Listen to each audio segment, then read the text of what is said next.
गोंदिया जिल्ह्याच्या सडक-अर्जुनी तालुक्यातील कोहमारा परिसरात मुंबई-कोलकाता राष्ट्रीय महामार्गावर 2 ट्रेलर एकमेकांवर आदळलेत. या भीषण अपघातात अडकलेल्या चालकाचा जागीच मृत्यू झालाय.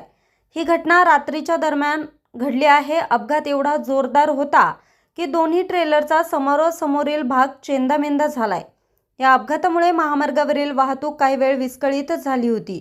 ट्रेलर क्रमांक GJ03 BY 7718 चालक नागपूरहून रायपूरच्या दिशेनं जात होता.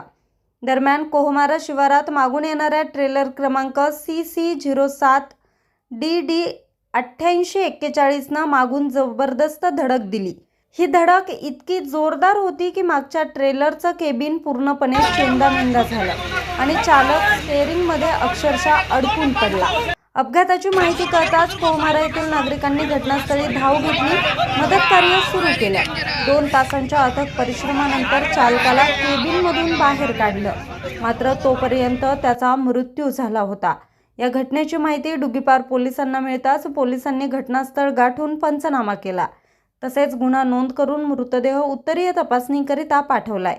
मृताची ओळख अद्याप पटलेली नसून प्रकरणाचा पुढील तपास डुग्गीपार पोलीस करत आहे. न्यूज रिपोर्टर चेतन समरीत, आज 24 तास, गोंदिया.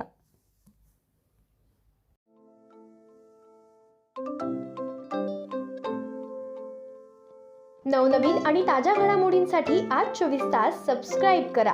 त्याचबरोबर बेल आयकॉनवर क्लिक करा आणि मिळवा आमच्या बातम्यांच्या नोटिफिकेशन्स. तसेच आज 24 तासची प्रत्येक बातमी आपल्याला कशी वाटली हे कळवा. लाईक करून, कमेंट करून आणि आमच्या बातम्या शेअर सुद्धा करा.